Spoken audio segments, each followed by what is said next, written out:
The last video I showed you that the cTrader with Telegram. So I have now in this video I show you I have connected cTrader with my Django Signal Dashboard app.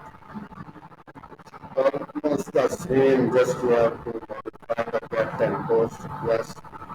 I've done that. Rest of the things almost same with the token.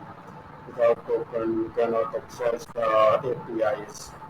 So this is the URL for at Django Signals Dashboard app. And then see Django Trader on timer function. Django cTrader function get executed. So the on timer starts after every 3 seconds. It will just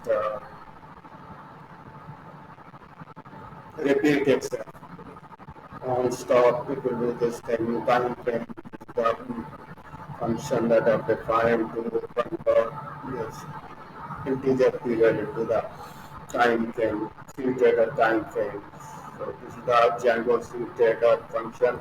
Output get request. If output is not null, then it will check the length of the output. So this will be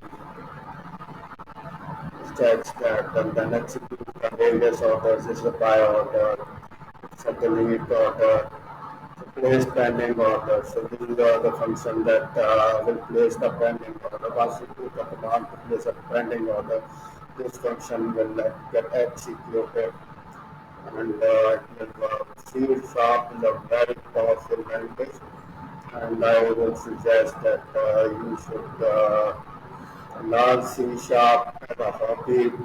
I also took more than, I would tell you that took 2 years to learn C#. After 1 year, I was able to make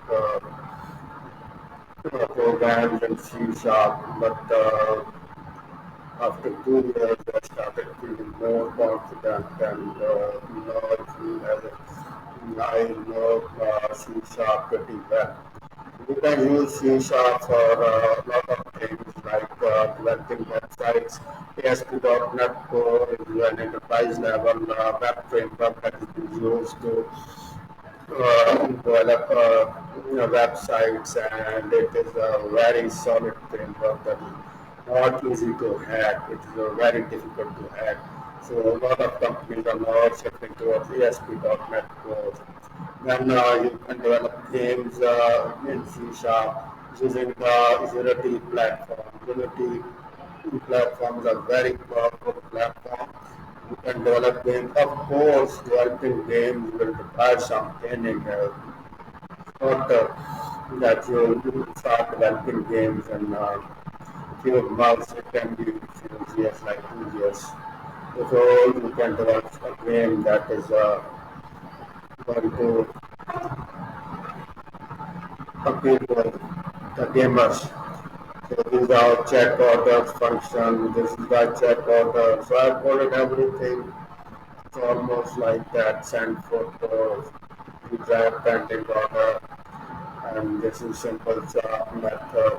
System get request. So this is get request function. This is very important.